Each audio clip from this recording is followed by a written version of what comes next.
Hello, നമ്മൾ ഇന്ന് ചെയ്യാൻ പോകുന്നത് ഒരു ഫ്ലവർ പ്രിസർവേഷൻ വർക്കാണ്. നമ്മുടെ ക്ലയൻറ്റ് നമുക്ക് നേരിട്ട് കൊണ്ടുവന്ന അവരുടെ എൻഗേജ്മെൻറ്റ് ഫ്ലവേഴ്സാണ്. പുറത്തുനിന്ന് കാണുമ്പോൾ അത്യാവശ്യം നല്ല ഫ്ലവേഴ്സ് ആണെങ്കിലും ഉള്ളിലത്തെ ഒരു അവസ്ഥ എന്ന് പറയുന്നത് ഇതാണ്. അത്യാവശ്യം നല്ല രീതിയിൽ തന്നെ ഫംഗസ് വന്നിട്ടുണ്ടായിരുന്നു ചില ഫ്ലവേഴ്സിലൊക്കെ. അതുപോലെ അതിൽ പെറ്റൽസ് കുറേ ഫെയ്ഡ് ആവാത്ത ഒരുപാട് നല്ല പെറ്റൽസ് ഉണ്ടായിരുന്നു. അതൊക്കെ നമ്മൾ കളക്ട് ചെയ്ത് സിലിക്ക ജെല്ലിൽ അത്യാവശ്യം നന്നായിട്ട് തന്നെ ഡ്രൈ ചെയ്തെടുക്കുകയാണ് ചെയ്തത്. നമുക്കറിയാം റെസിനാട്ടിൽ നമുക്ക് ഒരിക്കലും ഡ്രൈ ആവാത്ത ഫ്ലവേഴ്സ് യൂസ് ചെയ്യാൻ കഴിയില്ല. ഇപ്പോൾ നമ്മളെടുത്ത് ഫ്രഷ് ഫ്ലവേഴ്സ് ആണെങ്കിലും ആ ഫ്ലവേഴ്സ് നമുക്ക് അയച്ചു തരാണെങ്കിൽ ഈ ഒരു സിലിക്ക ട്രീറ്റ്മെൻറ്റിലൂടെ നമുക്ക് എന്ത് ചെയ്യാം, നമുക്ക് ആ ഒരു കളർ ഫെയ്ഡ് ആവാണ്ട് തന്നെ നമുക്ക് ഡ്രൈ ചെയ്തിട്ട് കളർ ഫെയ്ഡ് ആവാത്ത രൂപത്തിൽ തന്നെ നമുക്ക് പ്രിസർവ് ചെയ്യാൻ പറ്റും. ഇനിയിപ്പോൾ കളർ ഫെയ്ഡായി ഡ്രൈ ആയ ഒരു രൂപത്തിലാണെങ്കിലും നമുക്കത് നല്ല ഭംഗിയായിട്ട് പ്രിസർവ് ചെയ്ത് വെക്കാൻ പറ്റും.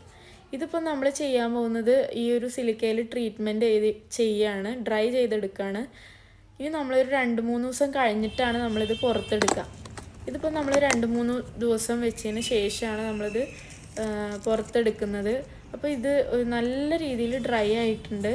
ഈ ഒരു കാണുന്ന രീതിയിലാണ് നമുക്കിത് കിട്ടിയിട്ടുള്ളത്. കളറൊന്നും ഒട്ടും തന്നെ ഫെയ്ഡായിട്ടില്ല, എന്നാൽ നല്ലോണം ഡ്രൈ ആയിട്ടുണ്ട്. നമ്മൾ ഡ്രൈ ആവാണ്ടത് നമ്മൾ യൂസ് ചെയ്യുകയാണെങ്കിൽ ഇത് റെസിനിൽ വരുന്ന സമയത്ത് റിയാക്ഷൻ സംഭവിച്ച് കളറ് വേറൊരു രൂപത്തിലായിട്ട് അതിൻ്റെ ഭംഗി നഷ്ടപ്പെടും. അപ്പോൾ അതിന് വേണ്ടിയിട്ടാണ് നമ്മളിങ്ങനെ ചെയ്യുന്നത്. 10x10 ഇഞ്ച് സൈസിലുള്ള ഒരു ടീക്ക് വുഡ് ഫ്രെയിമിലാണ് നമ്മൾ ഈ ഒരു വർക്ക് ചെയ്തിട്ടുണ്ടായിരുന്നത്. ബ്ലാക്ക് കളർ ബേസാണ് നമ്മൾ ചൂസ് ചെയ്തിട്ടുണ്ടായിരുന്നത്. കപ്പിൾ ഫോട്ടോ ക്ലയൻറ്റ് അയച്ചു തന്നിരുന്നു. അത് നമ്മൾ ഗ്ലോസി ടൈപ്പ് പ്രിൻ്റാണ് എടുത്തിട്ടുണ്ടായിരുന്നത്.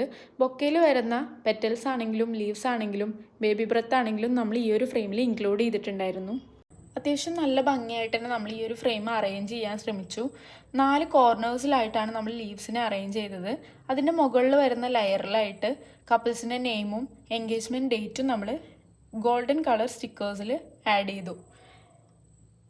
ഈ ഒരു വർക്കിന് അത്യാവശ്യം നന്നായിട്ട് തന്നെ ടൈം എടുക്കും. നമ്മൾ ടൈം എടുത്ത് ചെയ്യുന്നൊരു വർക്കാണ് ഈ റെസിൻ്റെ ഫ്രെയിംസൊക്കെ. ഓരോ റെസിനും ഓരോ ടൈമാണ് ഉണ്ടാവുക. ഡിഫറെൻറ്റ് ടൈപ്സ് ഓഫ് റെസിന് നമുക്ക് അവൈലബിൾ ആണ്. അപ്പോൾ അതിനനുസരിച്ചിട്ടാണ് അതിൻ്റെ ക്യൂറിങ് ടൈം വരിക. നമ്മൾ സ്റ്റെപ്പ് ബൈ സ്റ്റെപ്പായിട്ടാണ് ഈ ഒരു വർക്ക് കംപ്ലീറ്റ് ചെയ്യുന്നത്. അതുപോലെ ഫൈനൽ കോട്ടിങ് കൊടുക്കുന്ന സമയത്ത് നമ്മൾ ഈ ടീക്ക് വുഡിൻ്റെ ബോർഡേഴ്സിലും നമ്മൾ ഈ ഒരു റെസിൻ യൂസ് ചെയ്യുന്നുണ്ട്. അത് നമ്മൾ ഈ ഒരു കംപ്ലീറ്റ് ഗ്ലോസി ഫിനിഷ് നമുക്ക് നമ്മുടെ പ്രൊഡക്റ്റിൽ കിട്ടാൻ വേണ്ടിയിട്ടാണ് നമ്മൾ അങ്ങനെ ചെയ്യുന്നത്.